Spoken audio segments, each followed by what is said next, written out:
So guys আজকে আমরা দেখব ছাপরি ফটোশুটার।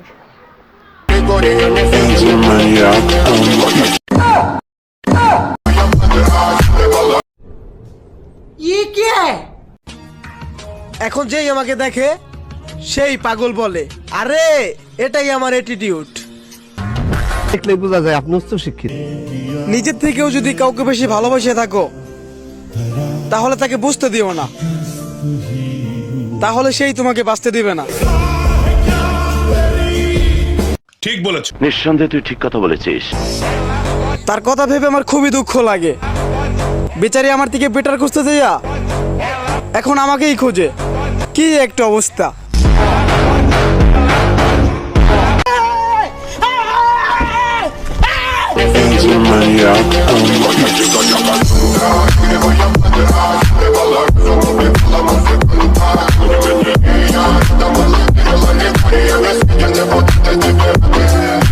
তোর মাথা নষ্ট।